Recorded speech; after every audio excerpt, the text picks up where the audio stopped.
Hello beautiful souls, my name is Beatrice and I welcome you back again to another episode at my Journey Faithful Compassion Hub. Today I want to take you on a journey of understanding spiritual awakening and breaking free from cycles that once held me captive. Have you ever felt like your life is stuck in a loop? That no matter how hard you try, certain struggles keep repeating. I was once in that position until I understood the spiritual lessons behind it all. Looking back, I now see how karma, spiritual awakening, even the misuse of power in religious spaces played a role in my journey. And today I want to share these insights with you. For a long time, I noticed a pattern in my life that I'll find a job, work for a while, then lose it. Not once, but multiple times. And I wasn't alone. My cousin, people I knew from church, even others in similar circles faced the same similar struggles. It was as if just when things were about to improve, something would block the progress. At first I blamed myself. Was I not good enough? Was I cursed? But something happened that changed my perspective forever. After I left a church that I've been part of for some time, the pastor wasn't happy. His anger wasn't about my personal decision, but it was about control. He said in no uncertain terms that I would lose my job. That wasn't a prediction. This was a threat, a declaration of spiritual war. And that's when I realized something. Religion at its core, it's meant to uplift, guide, and empower. But when spiritual leaders uses their authority to manipulate, instill fear, or control others, that's the abuse of power. Harold Clem, the spiritual leader of Eckankar, speaks about this. He says, people with the spiritual power must always be careful not to use it to control others. True power lies in helping others find their own way to God. In my case, that pastor wanted to use power not to help me but to keep me dependent. And isn't this a theme we see through history? Power can either be a tool for awakening or a weapon for control. Now, here is where things get interesting. After leaving that church, after breaking free from that energy, the circle stopped. I did not lose my job. This was proof that something had shifted. I had learned my lessons. I had passed my tests. What was happening to me before was karma, not as punishment, but as a teacher. Until I recognized the lessons, life kept repeating it. Karma isn't about revenge, it's about spiritual education. Harold Clem says, karma is like a mirror. It reflects our past action, not to punish, but to show us what we need to learn. Looking back now, I see that my repeated struggles weren't just random misfortunes. It was life trying to wake me up.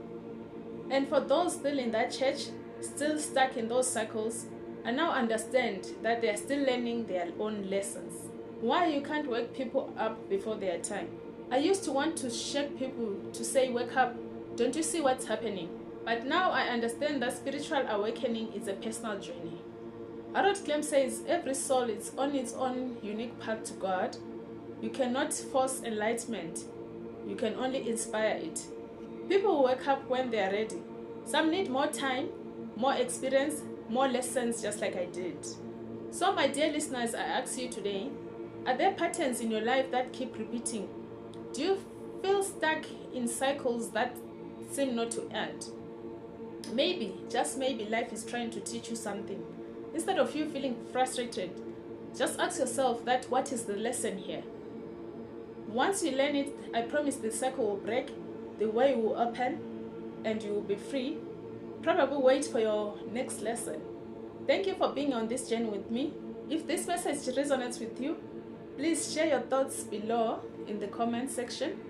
Let's grow together as we walk the path of spiritual awakening. If you enjoyed this video and want to hear more about my experience with spiritual awakening, please make sure you press that subscribe button below. Let's keep exploring the mysteries of life together. Until next time, may the light and sound of God guide your path. Bye. God's love for each soul includes you, and believe it or not, it even goes down to your pets, to the dog, the cat, the canary, and the fish, and indeed to all living beings.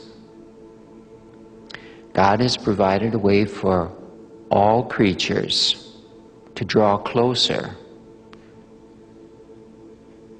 to divine love everyone can, and we all express love simply because we exist. Now, of course, you say, well, the behavior of some people doesn't reflect that. No, the behavior doesn't. And sometimes soul goes off on the dark path of power and of the psychic forces. But whatever, it's with the intent to control others.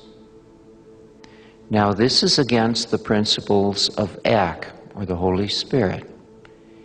We in Eckankar are interested in spiritual freedom, both for ourselves and for other people.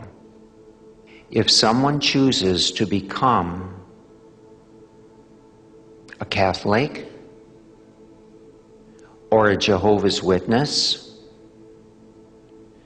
or even belong to a group that practices one of the primitive religions, it's fine.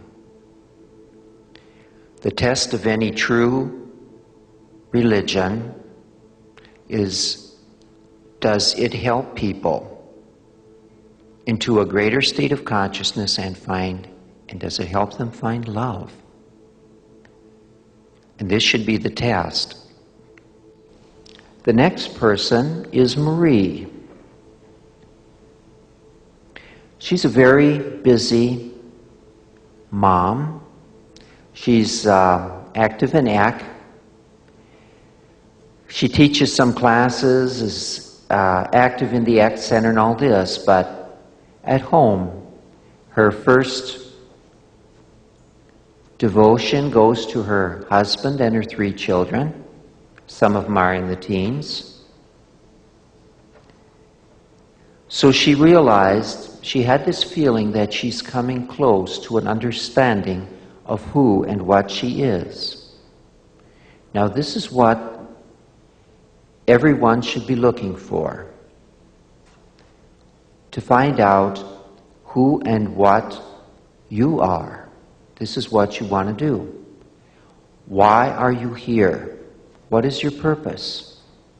Is it just a random walk in time and space without a reason for the beginning, for its birth, and another without a reason for the end of this cycle?